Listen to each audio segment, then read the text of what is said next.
বহুদিন আগের কথা। জঙ্গলে বাস করত টুনি আর অনেক অনেক পাখি।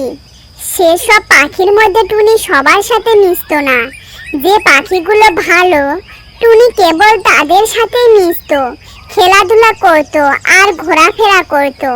টুনি খারাপ পাখিদের সাথে কখনোই মিশতো না, কথা বলতো না, কারণ টুনি ছিল একজন খুব ভালো পাখি।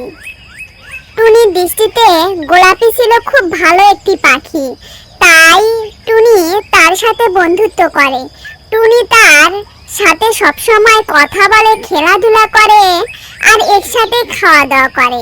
টুনি সবসময় গোলাপির বিপদে আপদে এগিয়ে আসে। গোলাপিও টুনিকে অনেক ভালোবাসতো এবং বিশ্বাস করত। একদিন জঙ্গলে পুকুরে গোলাপি গোসল করছে আর ওদিকে টুনি বসে বসে গোলাপির সাথে গল্প করছে। দুজন মিলে তাদের এই বন্ধুত্ব দিনকে দিন চলতেই থাকে। গোলাপি তার বন্ধু টুনিকে একদিন দাওয়াত করলো তার বাসায় আসার জন্য।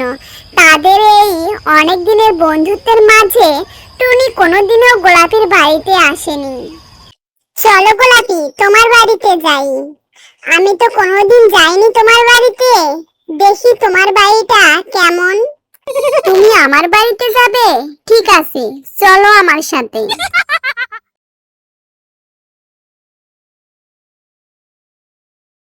গোলাপি তাকে নিয়ে আসলো গোলাপিদের বাড়িতে। গোলাপিদের বাড়িতে এসে টুনিকে তার খাটে বসতে দিল এবং ভালো মন্দ খাবার দাবার দিল।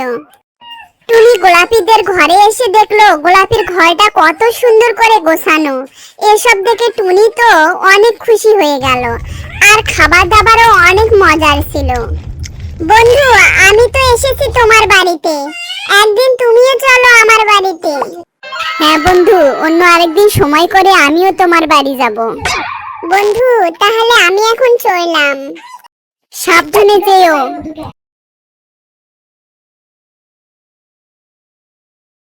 বন্ধুরা, ভিডিওটি ভালো লাগলে লাইক, কমেন্ট এবং সাবস্ক্রাইব করুন।